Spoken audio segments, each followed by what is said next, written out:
It is one of the great ironies of civilization that the most destructive thing we do war has always demanded the most brilliant financial creativity. And among all the clever ways we've figured out how to pay for blowing things up, nothing is quite as tragically genius as the war bond. Because really, what says national unity? Better than asking regular people to lend their life savings to the government so it can keep a war going just a little bit longer. To understand how war bonds were born, you have to accept a simple truth that governments rarely like to admit. Wars are ridiculously expensive. Those majestic treasury buildings with their marble halls and fancy seals, they tend to run out of cash the second the cannons start firing. It turns out that paying for millions of soldiers, manufacturing mountains of ammo, and replacing everything that gets destroyed isn't as easy as patriotic posters make it seem. Before war bonds, kings and emperors funded their military adventures by taxing peasants until they starved, seizing land from the church, and borrowing money at interest rates that would make a modern loan shark blush. But that old model had a big problem. You can only squeeze your people so much before they revolt, and you can only borrow so much before your creditors start demanding your crown, or worse, your whole kingdom. The modern nation-state needed a new solution. And like many of history's most questionable ideas, it wasn't born from genius, but from pure desperation. As the 20th century began, warfare was changing. Industrialization had turned battlefields into steel-devouring machines, and governments quickly realized they were completely unprepared financially for the future they were marching into. Then, World War I exploded onto the scene, like a global catastrophe nobody wanted to take the blame for. We Thinmon's nations saw that keeping this disaster going would require more than just inspiring speeches. It would require money. Mountains of it. Oceans of it. The kind of money no treasury on earth actually had. And that's when the big idea hit. The idea that would completely redefine the relationship between a government and its people. What if you could convince the average person to pay for a war they didn't even choose? The brilliance of this scheme is almost artistic in its cynicism. Instead of raising taxes right away and facing a massive public backlash, governments could just borrow money from their own citizens. And the best part? They could frame it as an act of heroism. What started as a financial emergency quickly turned into a psychological masterpiece. War bonds weren't just financial tools. They were stories printed on paper, emotional contracts between the people and the state. To sell these bonds, governments unleashed a level of propaganda so intense, so melodramatic, it could have made Shakespeare rethink his career choices. Posters showed smiling families, proudly handing over their savings, as if buying a bond was the same as personally taking out a dozen enemy soldiers. In some countries, children were encouraged to use their allowance money to help the war effort. In others, the rich were shamed into lending huge sums, just to prove they weren't ungrateful for the privilege of not being on the front lines. The message was crystal clear.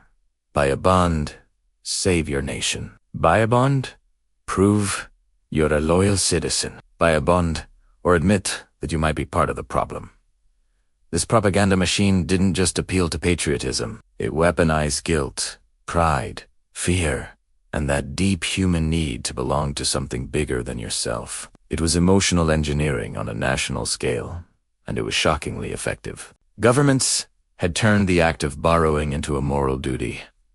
At its heart, a war bond is a simple deal. The government asks you for your money now and promises to pay you back later, with a little bit of interest. Of course, this all depends on the war being won, the nation still existing, the currency still having value, and the government not quietly changing the repayment terms due to unforeseen circumstances, which, funny enough, always seemed to be foreseen by everyone except the public. In theory, people were making a safe investment, but in reality, they were placing a bet on the survival of their entire country. This little detail was conveniently left out of the dazzling pamphlets, filled with heroic soldiers and majestic flags. But the public didn't need to understand the fine print. They just needed to believe. And believe they did.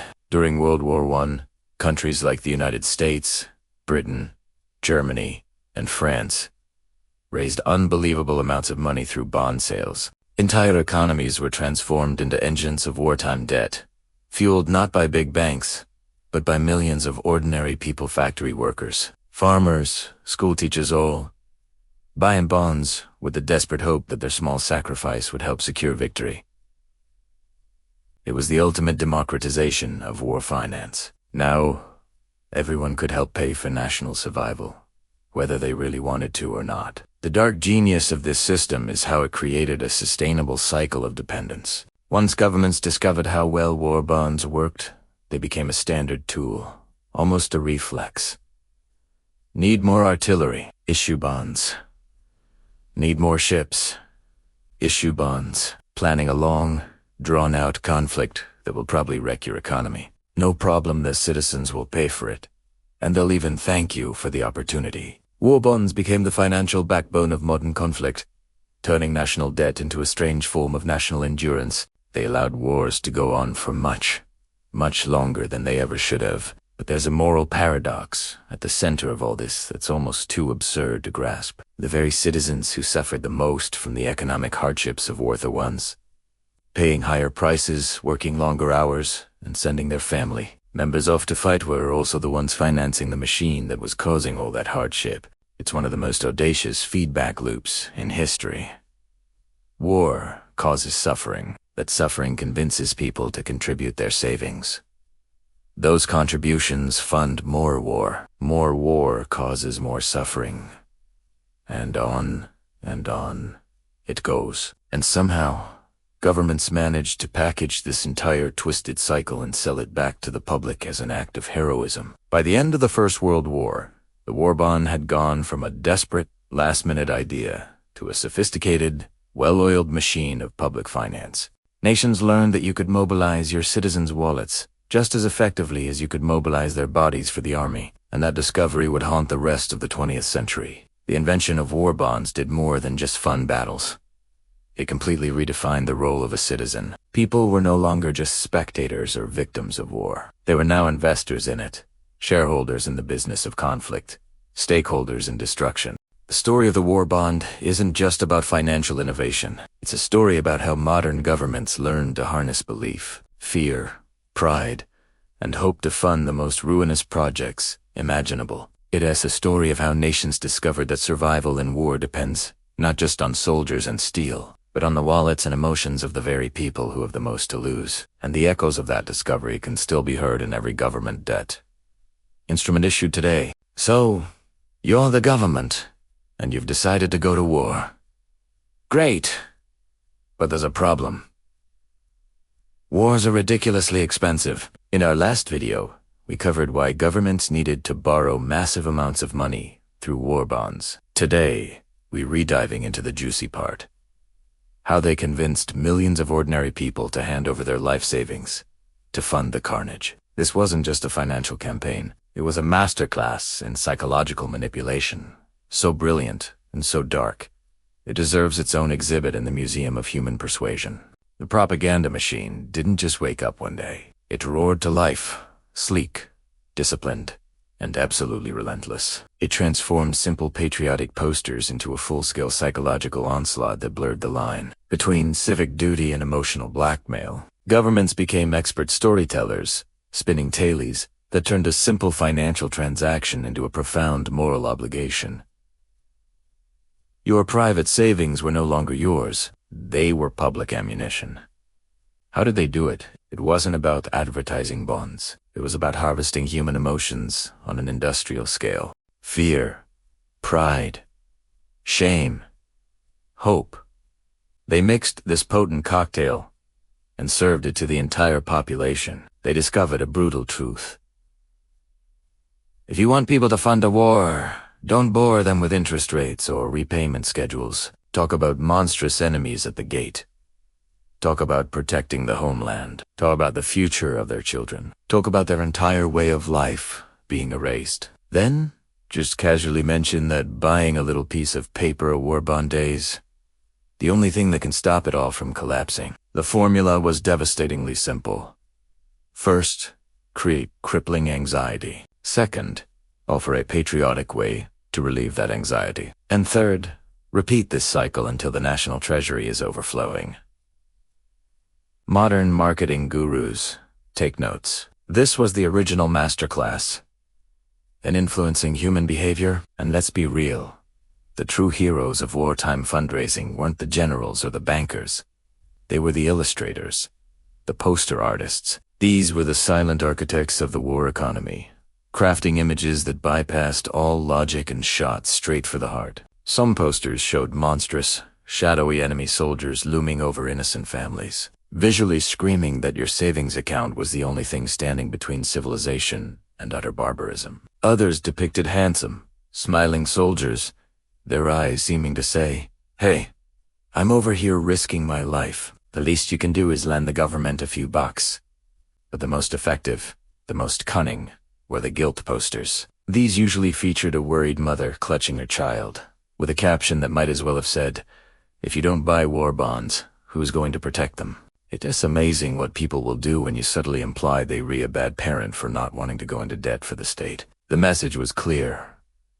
Your financial hesitation is a moral failure. And just when you thought it couldn't get more sophisticated, they weaponized children. In a move that would make even today's most cynical advertisers blush, governments realized that children were the ultimate emotional leverage. Schools were transformed into miniature bond-selling factories. Teachers instructed students that true patriotism meant saving up Nihova coins for victory stamps. Children were then encouraged to go home and, essentially, scold their own parents if they weren't supporting the war effort financially. Imagine this scene. Your child bursts through the door, waving a little stamp booklet, excitedly telling you how their class is helping to win the war. You, tired from a long day at a low-paying job, are now faced with a choice. Crush your child's patriotic spirit, or hand over money you can't afford. Congratulations, another bond sold. Children became the innocent wide-eyed foot soldiers in the battle for national debt, and their power of persuasion was almost impossible to resist. Of course, no mass persuasion campaign is complete without celebrity endorsements. Long before social media influencers were a thing, governments recruited actors, musicians, and sports heroes to become the faces of war bonds. The same people who sold you soap and cigarettes were suddenly experts on national survival. And did anyone question it? Not really. If your favorite movie star told you that buying a bond was the key to defeating the enemy, who were you to argue? Concerts were held where the price of admission was the purchase of a war bond. Public rallies featured famous faces, waving flags and emotionally urging the crowds to do their duty.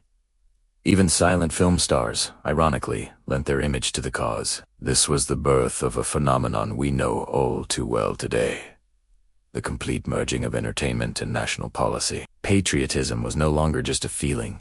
It was a product, packaged, branded, and sold to you by you admired. But what if all the positive messaging, the celebrity smiles, and the cute kids didn't work on you?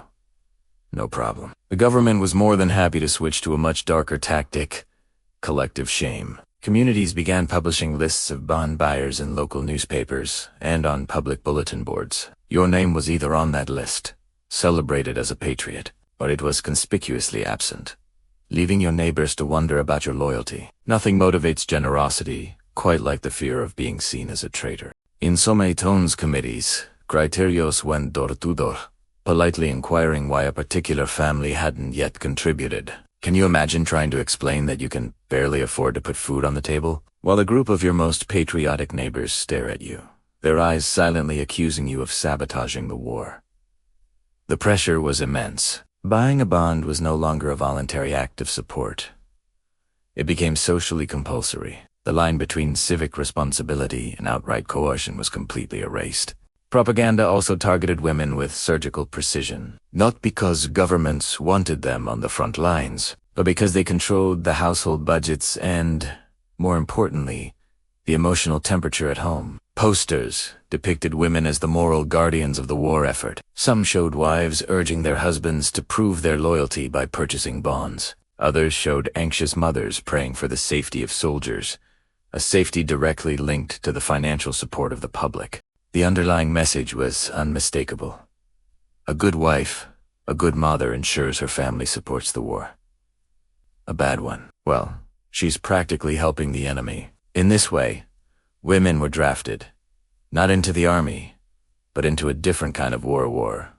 Objito's persuasion, guilt, and domestic pressure fought in the living rooms and kitchens of the nation. Ultimately, The most incredible part of this whole scheme was how entire societies were turned into a nationwide sales force. Everyone became an unofficial employee of the state, selling government debt. Churches preached about the moral duty of buying bonds during Sunday sermons. Businesses set up payroll deduction plans, encouraging employees to purchase bonds, sulau, jersey from their paychecks. Towns held patriotic parades, whipping up emotions just enough to steer the crowds toward the nearest bond-selling booth. It was a spectacular triumph of social engineering. Patriotism was no longer just a feeling. It had become a brand you could buy. A brand that even came with convenient payment plans. The message was hammered home from every angle. If you love your country, you buy a bond. And if you don't, well, let's not even talk about what that makes you. What made this system so elegantly manipulative was the illusion of choice. Technically, you could refuse to buy a war bond.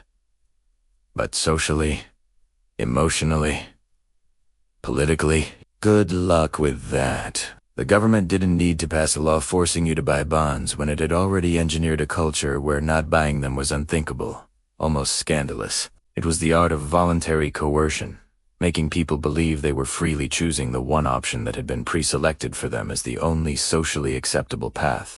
The final and greatest psychological victory was this. Buying a bond became part of your moral identity. It wasn't just a financial transaction anymore. It meant you were a good person.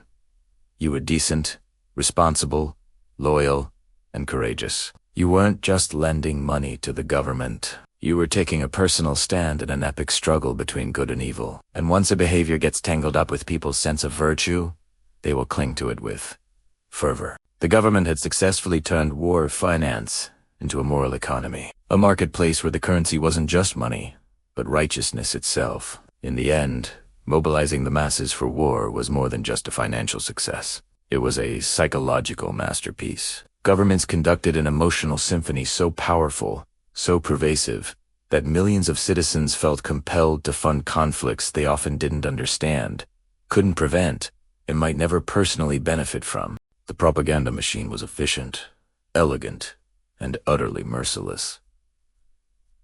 It manufactured consent.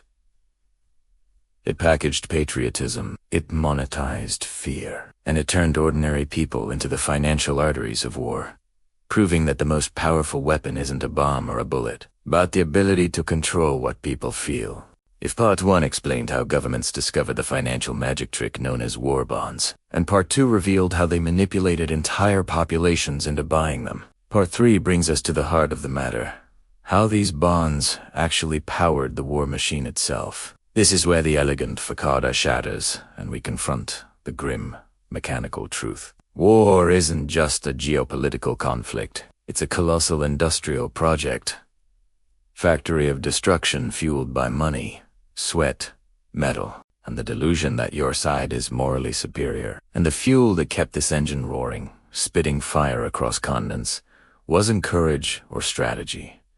It was cash. Rivers of cash dead-backed, citizen-funded, government-propagated cash. Welcome to the unseen economy of war, the place where morality takes a lunch break, and economics decides who lives, who dies, and how long the dying continues. Modern wars are not fought with swords and shields. They're fought with factories. Mountains of factories that devour raw materials, energy, manpower, and money, so much money that even the richest nations quickly find themselves gasping for air. A single day of industrial warfare during World War I cost more than some 19th century nations spent in an entire year. Artillery shells, thousands per hour. Rifles, millions needed. Ships and tanks, built, blown up, rebuilt, blown up again, and every explosion came with a receipt attached. So governments faced a straightforward dilemma. How do you pay for a war that costs more than your entire economy? Simple. You borrow from the very people who will suffer the consequences. War bonds turned the public into involuntary venture capitalists of mass destruction. Citizens weren't just on the sidelines, they were financially underwriting every bullet, bomb, and bayonet. It's almost poetic, in a tragic, nihilistic sort of way. Thanks to war bonds, governments no longer needed to ask, "Can we afford this war?" Instead, they adopted a more convenient philosophy. "We cannot afford to not afford this war." With every new issuance of bonds, governments gained the illusion of infinite resources. Why cut spending when you can simply borrow from your citizens' retirement funds? Why end a war early when there are still savings accounts left to drain? War bonds transformed wartime economics into a kind of moral Ponzi scheme. Borrow today, fight today, borrow tomorrow, and promise repayment later. The system only worked as long as people believed two things: their nation would win the war, and their government would someday pay them back. One might argue that belief, not money, was the true currency of war. Once the government collected the public's money, it wasn't stored in a vault. No, it was immediately funneled into the industrial bloodstream. The war economy worked like this. War bonds raise money. Money flows into factories. Factories mass-produce destruction. Destruction increases the need for more money. The cycle repeats until someone surrenders or collapses. Citizens bought bonds imagining they were funding victory. In reality, they were funding supply chains, cold, mechanical, endless supply chains. Steel mills roared day and night. Coal mines dug deeper. Textile factories churned out uniforms by the millions. Entire national economies were reconfigured, reprogrammed, and repurposed to feed the war beast. If capitalism thrives on consumption, war provided the ultimate consumer, a customer that never gets full. Governments love war bonds for many reasons, but one of their favorites is inflation. Inflation is the polite way of saying, your money is shrinking, but we hope you don't notice. Here's how the magic worked. Governments borrowed money through bonds. Then they printed more money to pay war suppliers. This increased the money supply, and prices rose. Citizens could afford less, but the government's debt, in real terms, quietly became cheaper to repay. It was a beautiful arrangement if you were the government, not so beautiful if you were a regular person trying to buy food. The very act of funding the war through bonds helped fuel the inflation that eroded the future value of those same bonds. The most chilling effect of war bond economics wasn't the inflation or the debt. It was the transformation of ordinary people into components of the war machine itself. Every citizen became a cog. Workers in factories, producing weapons funded by their own bonds. Farmers, growing food for soldiers, fighting a war financed by the harvester's own debts. Families, tightening their belts to provide just a little more for the effort. War bonds made it possible for governments to nationalize not just industries, but entire lives. Everyone became a participant, willingly or otherwise, and the cruel brilliance lay in the illusion that this was noble. Wars end. Debt does not. A war may last 4 years, but its bonds may last 30. Before World War I, countries had manageable debt. After issuing war bonds, they were drowning in IOUs to their own people. This is the part propaganda posters never mentioned. War bonds don't just fund war stay. Reshape entire national economies for decades. To repay their massive wartime debts, governments had to raise taxes, cut spending, or simply accept long-term economic strain as the new normal. Victory had a price, and that price came due long after the cheering stopped. Once a nation used war bonds to fight a war, it often found itself caught in a cycle of dependency. After all, if bonds worked once, why not use them again? This created an economic trap. Wars became financially feasible, which meant they became prolonged. Prolonged wars created more debt, which justified more bond sales. And citizens, conditioned by propaganda, continued to comply. War bonds helped forge the dangerous idea that nations could wage massive wars without immediately feeling the cost. They normalized financial recklessness under the cloak of patriotism. Despite everything, the inflation, the debt, the propaganda war bonds were marketed as safe. Safe because they came from the government. Safe because they promised fixed returns. Safe because buying them made you morally superior. But safe compared to what? Putting your savings under a mattress. At least the mattress didn't blow up nations. The ultimate irony is that the safety of war bonds depended entirely on the outcome of the war they were financing. If your country lost, The bonds could become worthless overnight. If your government collapsed, your investment evaporated with it. War bonds were not investments. They were bets on the survival of your government. Bets placed using your own fear. Bets marketed as patriotism. War is often remembered through images of trenches, tanks, and soldiers, but those were merely the visible manifestations of a system powered by money citizen. Money, borrowed money, speculative money. War bonds made the impossible possible. They turned bankrupt governments into military superpowers. They allowed conflicts to stretch on far beyond what any economy could support naturally. They fueled factories, armies, and strategies, and they ensured that citizens were not just spectators of war, but sponsors of it. This reveals a truth so uncomfortably blunt that even history books whisper it. Without war bonds, many of history's deadliest wars would have ended much sooner. War bonds did not just fund conflict, they prolonged it, amplified it, and industrialized it. In the economics of war, money isn't just power. Money is the war.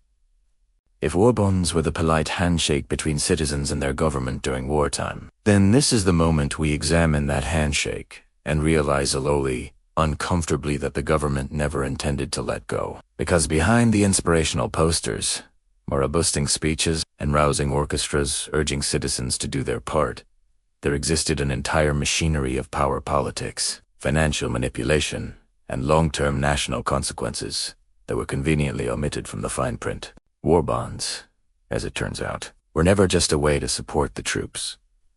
They were a sophisticated political instrument, a tool of silent coercion, and perhaps the most elegant sleight of hand ever performed in the history of public finance. Let us begin where all great government strategies begin. The desperate need to spend huge amounts of money while pretending the national budget is somehow still under control. War, after all, is costly not in the abstract philosophical way, but in the very concrete. How many billions, can we, burn this, quart away. Armies do not feed themselves. Tanks do not sprout from the soil. And airplanes regrettably cannot be powered by speeches about freedom and courage. Every bullet, every uniform, every ship, and every trench shovel demands real money. And because raising taxes during wartime is about as politically suicidal as it sounds, governments resort to a tool that feels softer, gentler, and far more manipulable: the public's patriotic guilt. War bonds allow the ruling class to mobilize enormous financial resources without suffering the political equivalent of open-heart surgery without anesthesia. The beauty, if we must call it that, lies in how discreet the process is. Instead of announcing, we are plunging our nation into massive debt, governments wrap the entire transaction inside a gift box decorated with a national flag. Citizens are encouraged, in the most moralizing tone possible, to lend the government money voluntarily, as if participating in a noble right. It's a brilliant trick.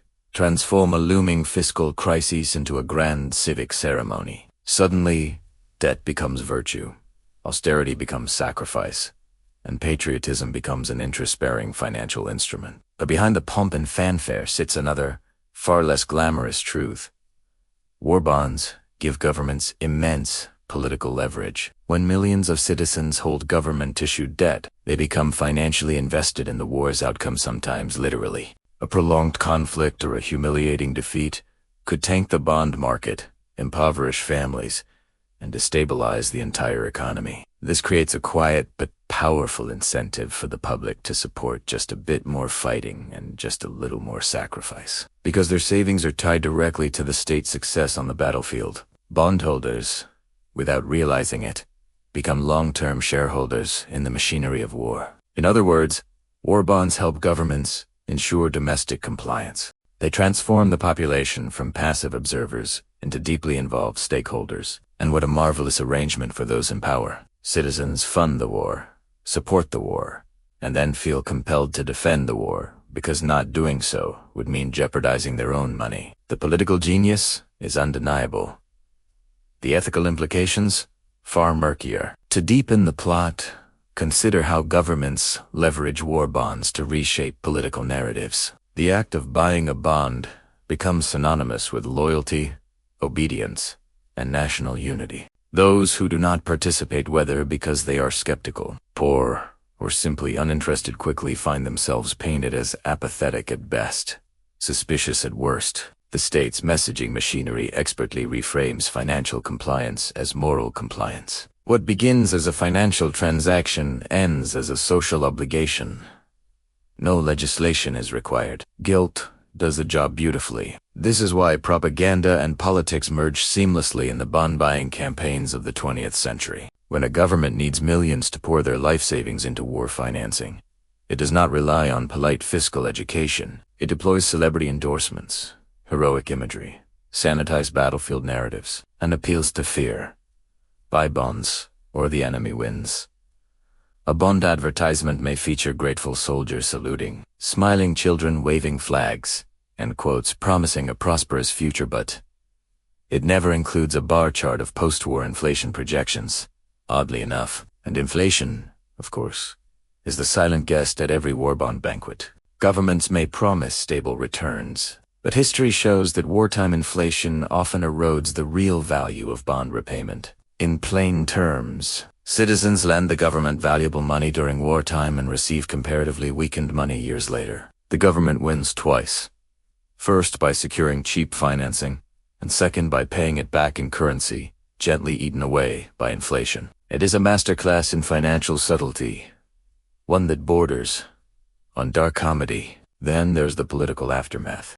Once the war ends and the speeches fade, the effects of war financing linger for decades. Governments must restructure economies, manage debt loads, and confront questions of whether the war, financially speaking, was worth it. War bonds often accelerate the growth of national debt and shift economic priorities toward post-war reconstruction rather than long-term development. In some nations, this debt burden persists for generations, influencing tax policy, social programs, and foreign relations. Politicians, of course, tend to avoid mentioning these long-term trade-offs. During wartime, the post-war bill arrives after the heroes have been celebrated and the patriotic posters taken down. War bonds silently extend the consequences across time, binding future governments and taxpayers to decisions made during the fever of battle. It is a kind of fiscal time capsule, one that future generations open with far less enthusiasm than the one that sealed it. Yet the most ironic aspect of war bond politics lies in the contradiction between public sacrifice and elite interests. While ordinary citizens are encouraged to invest their savings in bonds, wealthy institutions and financial players often secure more favorable terms elsewhere through defense contracts, foreign investments, or insider access to wartime markets. The rhetoric of nationwide unity conveniently masks the reality that war financing typically entrenches existing hierarchies of wealth and power. Bonds are purchased by the masses, but profits are often collected by the few. Governments also manipulate war bonds to reinforce political legitimacy. A successful bond campaign becomes a measure of national confidence, not just financial capacity. High subscription levels are touted as proof that the public supports the government's decisions. Political leaders eagerly point to bond purchases as evidence of unity, even if the purchases were driven by fear, obligation, or sheer social pressure. Thus, war bonds become a political symbol, one that governments wield to silence dissent and affirm authority. And finally, we must confront the most uncomfortable truth. War bonds outlive the wars they finance. Their effects seep into policy debates, economic reforms, and political arguments for decades. They shape how people trust their governments or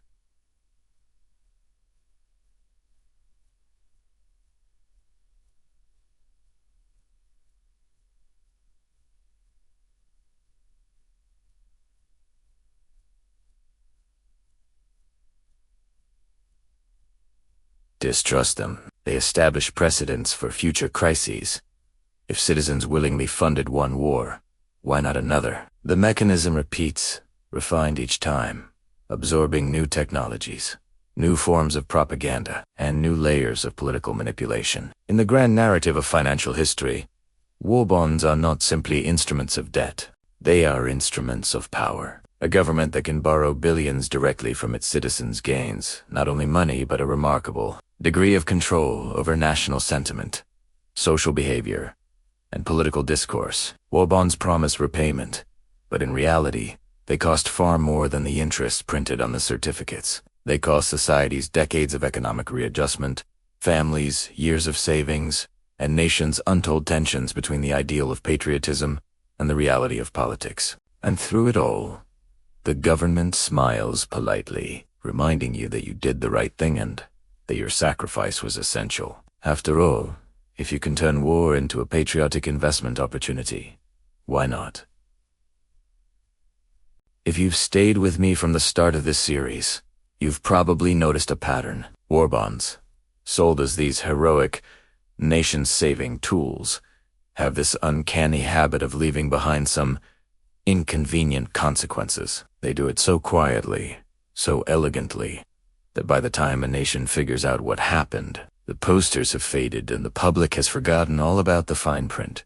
And yet, the financial ghost of war bonds still haunts our modern economies, every bit as real as the conflicts they once funded. This is where we step back from the battlefield and look at the debris governments forgot to clean up. We're going to confront the strange, almost comical truth that the biggest long-term impact of war bonds isn't the wars themselves, but the financial habits they normalized. Habits that very civilized, very dignified countries still cling to today like a comfort blanket woven from historical amnesia and high-interest debt. So let's examine this legacy, not with nostalgia, but with the mix of disbelief and academic concern it so richly deserves. War bonds were first pitched as a temporary, wartime necessity. You know, the same way almost every government program is supposedly temporary until someone in power realizes how convenient it is. And just like emergency surveillance that lingers long after a crisis, war bonds paved the way for a permanent expansion of sovereign debt as an everyday tool of governance. Today's government bond markets worth trillions and forming the backbone of global finance owe their existence to those wartime borrowing experiments. The idea that governments should borrow from their own citizens and use bond markets as levers of influence came directly from the wartime playbook. The only difference now is that nations don't need a global conflict as an excuse. They'll run massive deficits just because the economic weather looks a little cloudy. Debt, once a shameful last resort, is now the glamorous centerpiece of modern finance. And war bonds? They were the prototype, the dress rehearsal before the world discovered it could run an entire economy on promises and IOUs. Thanks to war bonds, borrowing became patriotic, even noble. You weren't just lending money. You were supporting your nation's destiny.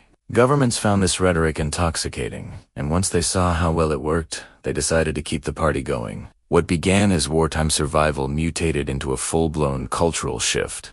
The normalization of government debt as a permanent state of affairs. War bonds taught citizens to accept no, to expect that their governments would always be in debt. It became part of the national identity, like flags and anthems. Some nations now carry debt-to-GDP ratios so high that early wartime economists would collapse from shock. But modern governments have learned a marvelous trick. As long as the borrowing is wrapped in complicated financial jargon, no patriotic posters are needed. War bonds walked so that treasury bills could sprint. Perhaps the most ironic legacy of war bonds is the war mindset that still permeates modern economic policy. Once governments discovered the incredible power of invoking a national emergency to secure funding, they realized they didn't actually need a war to keep using the same strategies. All they needed was a crisis, or, if no crisis was available, they could just create one, rhetorically. And so began the era of wars that weren't really wars. The war on poverty. The war on inflation, the war on drugs, the war on terror, the war on recession, the war on whatever the polls say. People are afraid of this week. With every new war, governments recycled the same narrative.